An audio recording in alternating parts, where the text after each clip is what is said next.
जो शहीद हुए इनको दिखाया। नमस्कार दोस्तों, इस समय हमारे साथ मौजूद हैं सूबेदार वीर सिंह चौहान। सेना में कार्यरत रहे हैं और आपने देखा होगा दिल्ली की तमाम क्रांति जो आप देख सकते हैं, दिल्ली कैंट में ही नहीं पूरे दिल्ली में उन्होंने क्रांति का एक माहौल बनाया था तमाम युवाओं को लेकर। आज वो किसान आंदोलन में क्या कहेंगे सूबेदार वीर सिंह चौहान जी? AR न्यूज़ भी है, तमाम लोग भी हैं, क्या कहना चाहेंगे आज किसान आंदोलन में कैसे आना?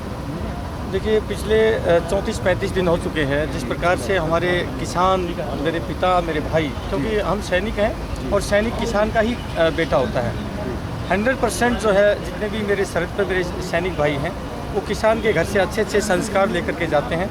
यही किसान उनको खिला पिला करके पाल पोस करके और अच्छे अच्छे संस्कार दे करके देखिए देश की सीमाओं की हिफाजत करने भेजता है। लेकिन आज पिछले 34-35 दिन से जिस प्रकार से ये जो आज की सरकार है, तुगल की जो सरकार है, ये काले कानून जो किसान को बंधुआ मजदूर बनाने के लिए जो लेके आई है, उन्हीं को वापस कराने के लिए जो किसान आज मोर्चे पर डटे हुए हैं दिल्ली के चारों बॉर्डरों पर। तो आज बड़े दुखद घटना हुई है आज यहाँ पर गाजीपुर बॉर्डर पर।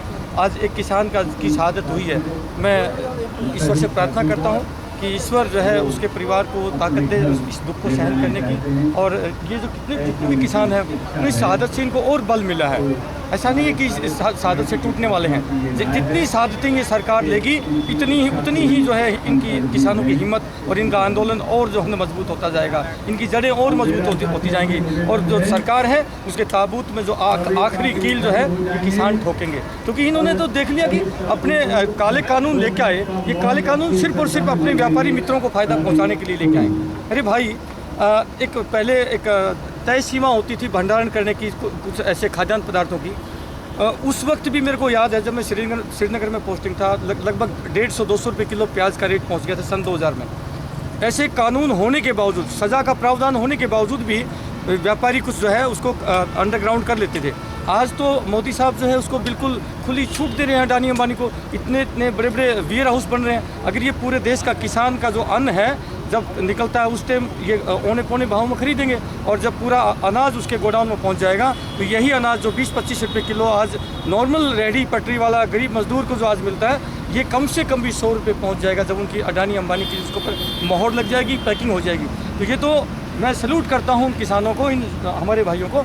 ये लड़ाई अपनी तो लड़ रहे हैं, ये लड़ाई तो पूरे देश की लड़ रहे हैं। 130 करोड़ लोगों की लड़ रहे हैं। जो बीजेपी के कार्यकर्ता हैं, जो बीजेपी के नॉर्मल नेताओं को छोड़ करके जो नॉर्मल उसके फॉलोवर हैं, ये उनकी भी लड़ाई है। मैं उनसे सर, आप जो सवाल उठा रहे हैं कि इतनी महंगाई बढ़ जाएगी, यही सवाल जब किसान उठा रहे थे तो सरकार का मानना है कि इनको बरगलाया गया है और ये जो है दूसरों के बहकावे में आ गए हैं। तो आपको किसने बरगला दिया? आपको ये चीज़ें कैसे समझ में आ गई? देखिए, आज सारे पढ़े लिखे लोग हैं, कोई मूर्ख नहीं है। किसानों के घर से अच्छे से IAS PCS सब किसानों के घर से जाते हैं, तो सब पढ़े लिखे हैं। क्या कानून किसके हित में है? आप भी मीडिया से, मैं आपसे सवाल करता हूँ, आप बताइए ये जो कानून बनाया कि आपने भंडारण की सीमा हटा दी, ये किसी किसान के हक में है क्या? बताइए आप। एक भी जो बुद्धिजीवी है, बड़े बड़े बुद्धिजीवी हमारे राष्ट्रीय माननीय कृषि मंत्री साहब हैं तोमर साहब, मैं उनसे भी सवाल करता हूँ कि माननीय तोमर साहब, आप बताइए ये कानून ये किसानों के हित में है या व्यापारी मित्रों के हित में? क्योंकि व्यापारी मित्रों ने जो है बहुत सारा पैसा आपके चुनावी माहौल में लगाया है और उन्हीं का कर्ज चुकता करने के लिए आपने ये कानून बनाए हैं। ये किसान हित में नहीं, किसान को जो है गुलाम बनाने के लिए आपने कानून बनाया। और मुझे पूरा यकीन है कि सूबेदार वीर सिंह जी, जिस तरीके से 7 बार की वार्ता हो चुकी है, सरकार टस से मस नहीं हो रही, इधर से किसान भी नहीं हो रहे, तो बीच का रास्ता क्या निकलेगा? देखिए, अल्टीमेटली जिस प्रकार से किसान और जवान जब यहाँ मैदान में डट चुके हैं, पूरे देश का जवान और किसान डट चुका है, तो किसान सरकार को वापस हटना पड़ेगा। ये पूरी अपनी इच्छा लेके आए हैं सर, अभी एक सैनिक और की वीडियो वायरल हो रही है, पूरी तैयारी के साथ आए। एक सैनिक की वीडियो वायरल हो रही है सर, और उन्होंने कहा कि हम जब पाकिस्तानियों को फाड़ सकते तो हमारे तो घर के लोग बैठे हुए हैं बॉर्डरों पे, तो देश के प्रधानमंत्री को सोचना चाहिए। क्या कहेंगे आप? देखिए, मैं अपनी सेना से ही कहूँगा कि मेरे देश की सेना में बगावत कभी नहीं होती। ज़रूर आवेश में आके उस सैनिक भाई ने ऐसी बात कह दी होगी। मैं इतना ही कहूँगा कि अपने सैनिक भाइयों से जो सीमाओं पर डटे हुए हैं, सड़क पर डटे हुए हैं, कि आप वहाँ पर डटे रहें। देश की रक्षा भी ज़रूरी है, वो हमारे आपके कंधों पर जो है देश का दायित्व है। आप चिंता मत करें।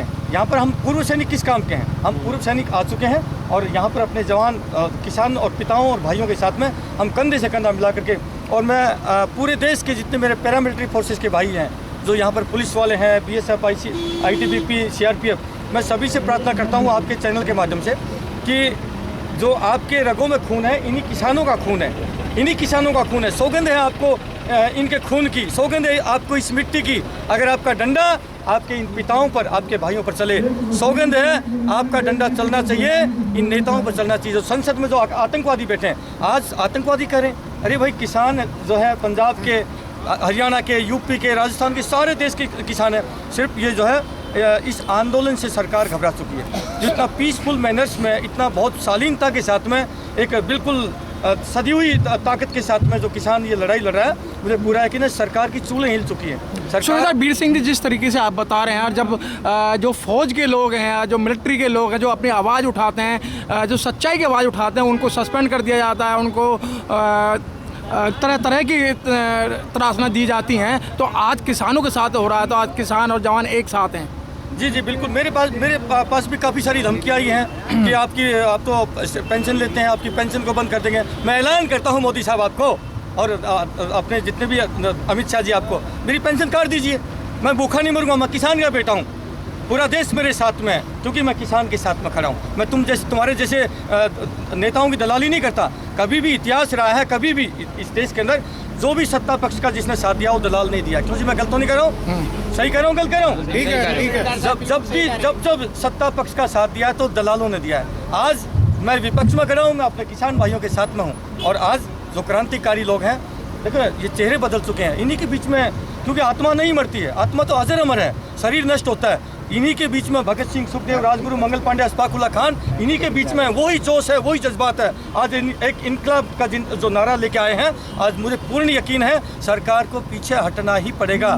100% मेरा यकीन है। और ये सरकार आज जल्दी हट जाएगी तो इसका फायदा रहेगा, नहीं हटेगी तो इसका नुकसान है 100%। सुबेदार वीर सिंह जी, जिस तरीके से अभी पूरे भारतवर्ष का क्या है, अंतर्राष्ट्रीय एक त्यौहार आ रहा है, गणतंत्र दिवस, उसकी भूमिका क्या रहेगी? देखिए, आज जो संसद में मैं इन लोगों को आतंकवादी कहते हैं, मैं तो कहता हूँ संसद में जो लोग बैठे हैं वो है आतंकवादी, जो देश को बांटते हैं, नफरत की आग लगाते हैं, हिंदू में, मुस्लिम में, जाति जाति में, धर्म में, मजहब में, इस देश को तोड़ने का काम करते हैं।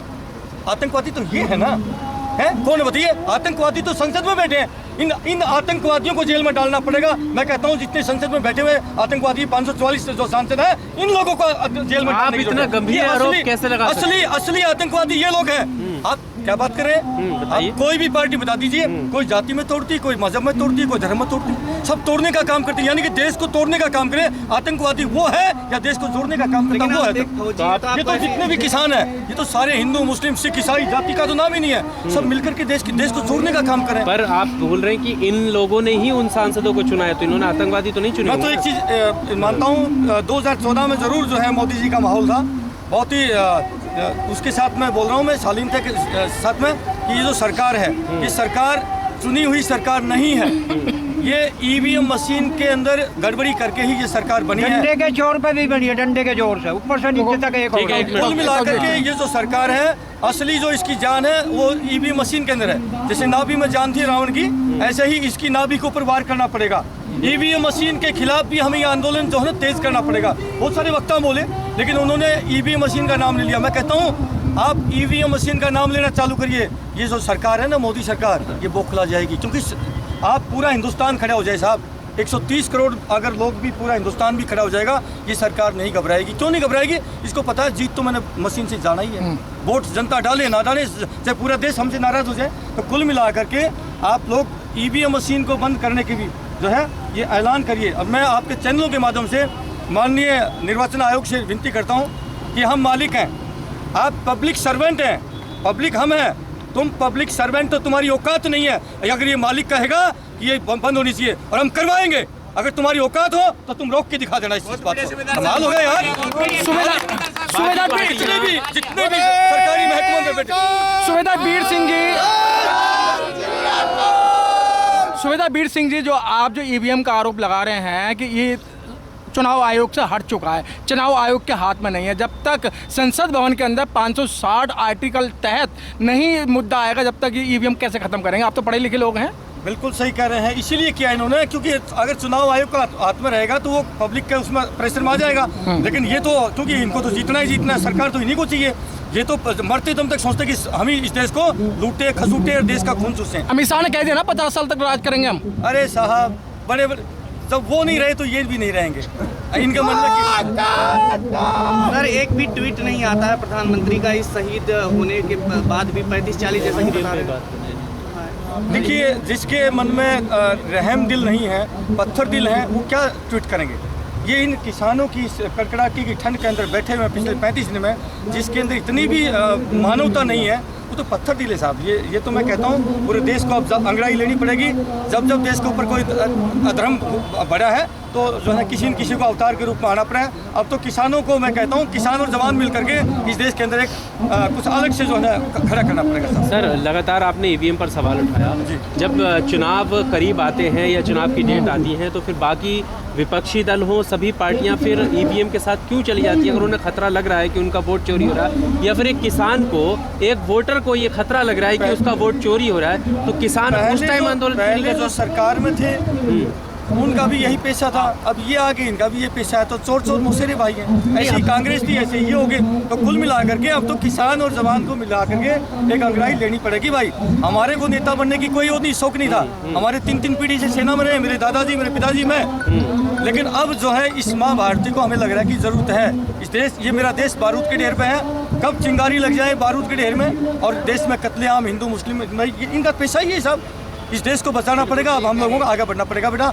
कोई जवान की बात करते हैं प्रधानमंत्री मोदी, मजबूत भारत की बात करते हैं वे, और जिस तरह से चीन को, पाकिस्तान को ठिकाने लगाने, लाल आंख दिखाने की वो बात करते हैं, आप बिल्कुल सहमत? सिर्फ बातें हैं, सिर्फ बातें हैं, झूठी बातें हैं। ये कोट पहन करके दिल्ली से चलेंगे, 10-20 आदमी चहलकदमी करते हुए, उनकी चाटुकारिता करते हुए साथ जाएंगे श्रीनगर तक, लेह लद्दाख तक, काजू बादाम खाते हुए जाएंगे। वहाँ जहाँ पहुँचेंगे वहाँ पर रेड कारपेट बिछा के आर्मी के अधिकारी मिलेंगे सैल्यूट मारने के लिए, और 10 मिनट वहाँ पर कोट पहन के सेल्फी लेके के और बड़े बड़े वीडियो खिंचा करके और जो है वहाँ वापस आ जाएंगे आधे घंटे के अंदर। अरे भैया, ऐसी दिवाली तो कोई भी मना लेगा, ऐसी दिवाली हम रोजाना मनाएंगे।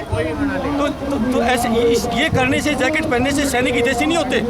आपके दिल में कोई रहम नहीं है, और जब तक आपके दिल में रहम नहीं है तो आप जनता के हित की बात तो सोच ही नहीं सकते। आप तो सिर्फ खून चूसने की बात कर रहे हैं। मुझे तो आज पता चला कि पराली जलाने के लिए इतना बड़ा कानून कर दिया था कि कितने करोड़ का था साहब?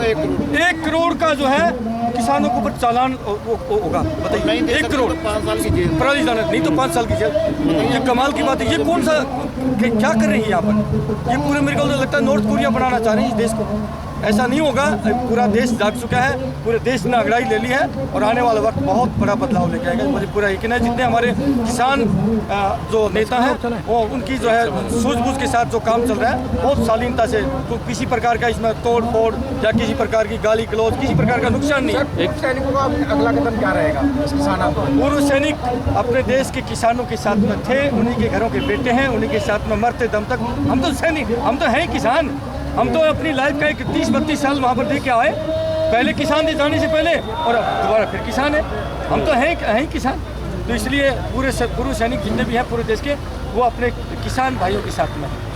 मैं आपके चैनल के सभी के माध्यम से जितने भी मेरे देशवासी हैं, हाथ जोड़ के प्रार्थना करता हूँ, आप लोग आइए, इस कानून के लिए वापस लेने के लिए इस सरकार पर दबाव डालें, ताकि जल्दी से जल्दी ये लोग भी अपने घरों में वापस आएँ और अपने घरों के बच्चों को संभालें, अपने घर की अर्थव्यवस्था को संभालें।